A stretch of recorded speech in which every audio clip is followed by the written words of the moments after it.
BTS, the global phenomenon. How did a group of 7 boys from South Korea go from performing in tiny halls to filling stadiums across the globe? How did they break language barriers, cultural walls, and even the US Billboard charts? Something no one thought a non-English group could do.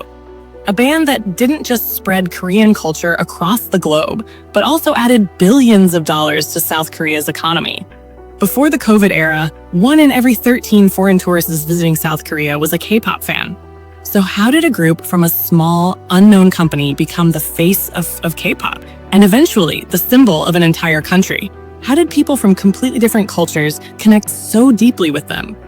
Today, we'll explore the journey of BTS, from being just another boy band to becoming the BTS.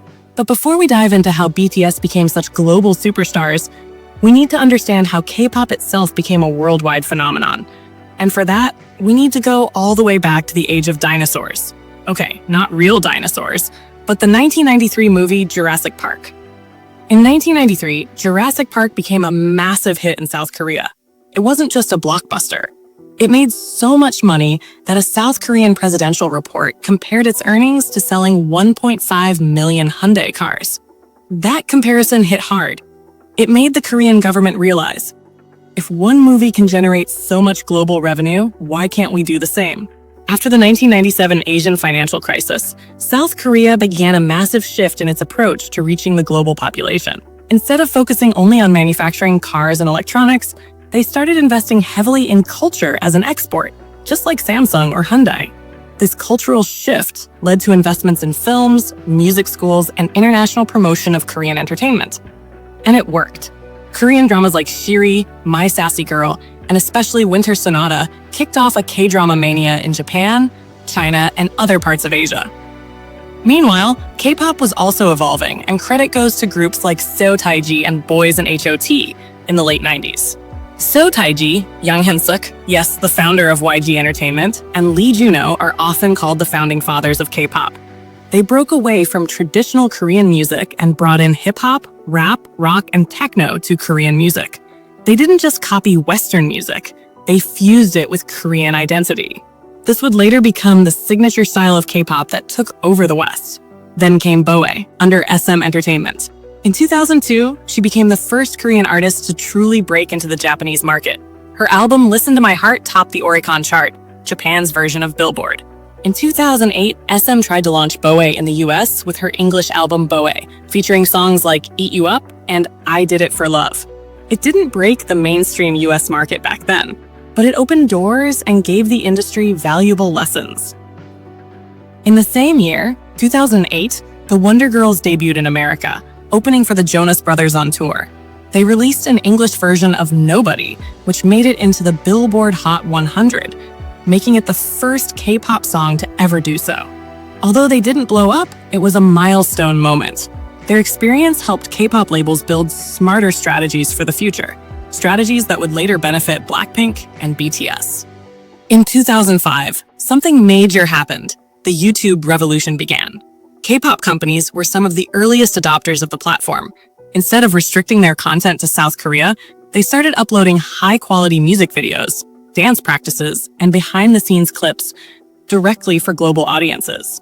Suddenly, fans from all over the world had access to Korean pop music, anytime, anywhere. Quick question for you all. How did you first discover K-pop? Was it through a band or a drama? Share your story in the comments below. I'd love to know. Now, back to our topic.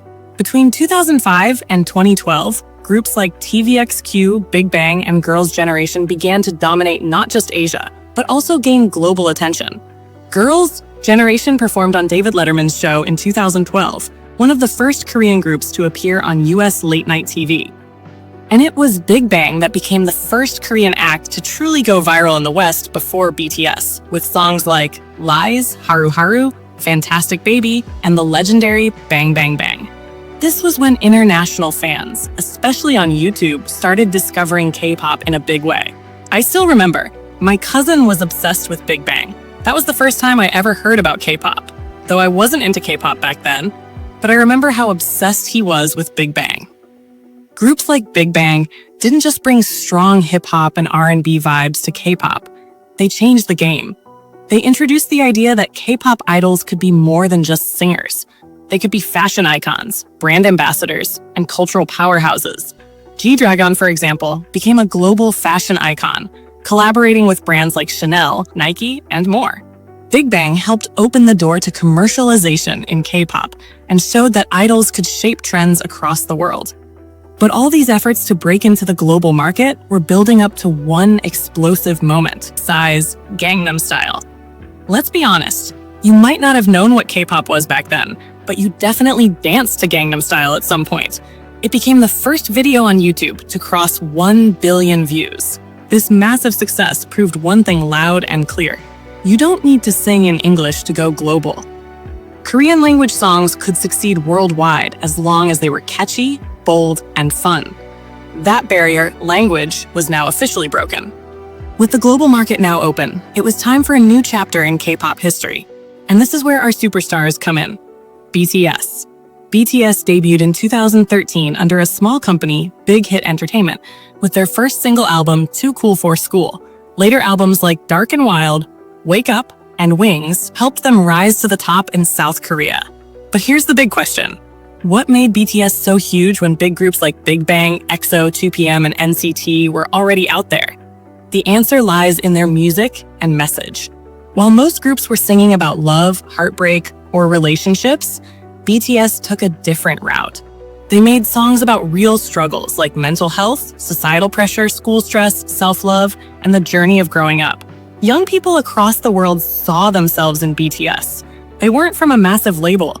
They didn't have the easiest path. They were underdogs, just like many of their fans. BTS also stood out for making their own music, producing their own songs, and delivering high-energy hip-hop and power-packed choreography. If you've seen their rookie-era performances, then you know. They brought a new level of energy and passion to the stage. Another reason BTS exploded was their use of social media. They weren't just giving fans music, they were giving them themselves. Daily updates, behind-the-scenes moments, goofy videos, fan interactions, BTS created a real connection with their audience. They understood the power of the internet, and they used it better than anyone else. Their rise also came at the perfect time. While BTS was gaining popularity, other top groups were starting to decline. EXO was dealing with multiple members leaving. Big Bang focused more on solo projects and got caught up in scandals. Both groups became less active as a result. Meanwhile, BTS was consistently delivering good music and staying connected with fans. So naturally, people started moving toward them. But BTS's success wasn't limited to Korea. They broke into the Western market in a way no K-pop group had done before. This was possible because of several factors. The Hallyu wave was already growing thanks to Big Bang and others. Western audiences were now more open to diverse sounds and global acts. They connected well with BTS's music because it was influenced by hip-hop and pop, which felt familiar to Western listeners, even if they didn't understand the Korean lyrics. It was a perfect blend of something new and something relatable. I would be a fool to ignore one of the biggest factors that acted like fuel in the global explosion of K-pop and BTS, and that is between 2010 and 2020, the number of internet users around the world doubled, and this digital shift became one of the biggest reasons behind K-pop's global dominance. Platforms like YouTube, Twitter, Instagram, and Spotify suddenly became central to music consumption. These platforms were free, easily accessible, and perfectly suited to the way Gen Z engaged with content: fast, visual, and emotional. And right at the heart of this digital wave was BTS. By 2022, over 5 billion people were online, a staggering number. And among these users, the youth formed a majority. The same audience that resonated with BTS's messages of self-love, mental health, youth struggles, and identity. As BTS member Suga once told BBC Radio 1, "We're lucky to be born at the right time. Without social media, we wouldn't have been this successful." In the West, after One Direction disbanded, the Western market was left with a massive void. The world was waiting for the next big boy band, but no one expected that this gap would be filled by a non-English speaking group from South Korea. And yet, that's exactly what happened. Against all odds, BTS stepped in and captured the hearts of millions, not with fluent English, but with raw talent, powerful storytelling, and unmatched passion. They didn't just fill the gap, they redefined what a global boy band could be. BTS first landed in Los Angeles in 2014 to shoot a Korean reality show, American Hustle Life. This gave them early exposure to Western hip-hop culture. At the time, their sound leaned more towards rap than pop. In 2015, BTS released I Need You, a track that marked a shift in their sound and began drawing attention. Their performance at K-Cons in the US and Europe that year was a major moment.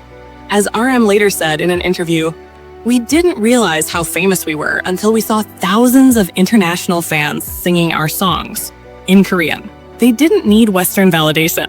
In fact, when BTS started collaborating with Western artists like Halsey, Coldplay, and Megan Thee Stallion, many argued it was those artists who gained more from the exposure, not the other way around. Some nets said they had not heard the name of those artists before they collaborated with BTS. BTS continued breaking barriers. In 2017, they attended the Billboard Music Awards and won Top Social Artist, beating Western icons like Justin Bieber, Selena Gomez, and more. That victory was more than just a trophy. It was a global statement. BTS wasn't just a K-pop group anymore. They were now a worldwide pop phenomenon. In late 2017, BTS performed DNA at the American Music Awards, their first major US stage performance. And from there, they became regular guests on shows like The Ellen Show, The Tonight Show with Jimmy Fallon, and even SNL. They even dominated Western charts. BTS made Billboard history multiple times. Fake Love reached the top 10 in 2018. Boy with Love followed in 2019. In 2020, On reached number 4 on the Hot 100. Later that year, Dynamite, their first English single, hit number 1, a massive milestone for a non-English act. Then came Life Goes On, a Korean song, also hitting number 1. And finally, Butter and Permission to Dance smashed records, with Butter becoming the longest-running number 1 single on the Billboard Hot 100. This wasn't a fluke. It was the result of digital strategy, loyal fandom, and strong emotional resonance. This kind of global success? Only one group had reached those heights before, the legendary Beatles. And now, decades later, BTS was being compared to them. Why? Because just like the Beatles redefined pop culture in the 60s, BTS is rewriting the rules in the 21st century, with music, message, and a movement that spanned the globe. Now let's talk about the pandemic era. While many artists went silent during the COVID lockdown, BTS embraced the moment. They held virtual concerts, interacted with fans online, and released comforting songs like Life Goes On and Stay Gold, which gave people hope during isolation. Their 2020 releases Dynamite and Butter topped charts when the world felt stuck. Fans around the world turned to BTS not just for music, but for comfort, connection, and healing. I remember listening to Life Goes On loop whenever I felt low.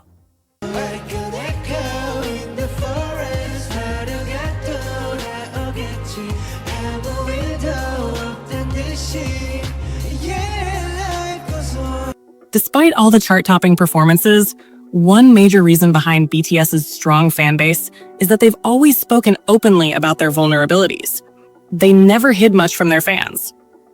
As one Reddit user beautifully wrote, "The boys aren't perfect, and they're not afraid to show it. I think their flaws make us love them even more, because we relate to them.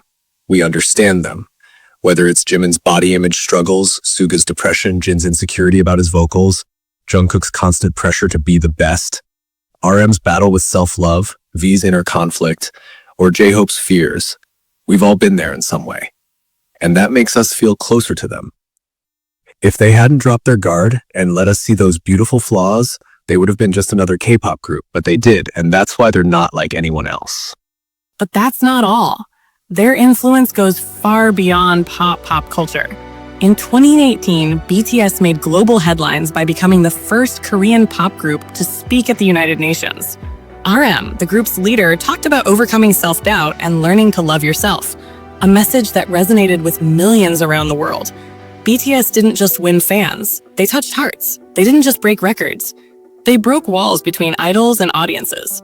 In a world full of perfection filters, BTS chose honesty, and that truth made them legends. So the next time someone asks you why BTS is so popular, tell them it's not just about music, it's about connection. And that's it for today, guys. Feel free to share your opinion.